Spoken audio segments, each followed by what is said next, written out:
खूप वर्षापासून बघितलेलं एक स्वप्न होतं. एक ना एक दिवस पूर्ण होईल असं वाटलं होतं. पण आई शपथ, आज ते स्वप्न पूर्ण होतंय. उजाडू दे आज साकड हे माग, होऊ दे पहाट नवी.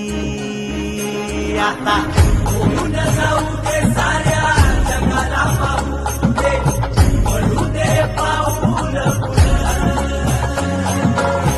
जरी काट पाया खाली लागल्याला घेऊ दे, पडू दे पाऊल. मोठी लढाई लढू मातीसाठी गड्या, मनगटाच जोर लावून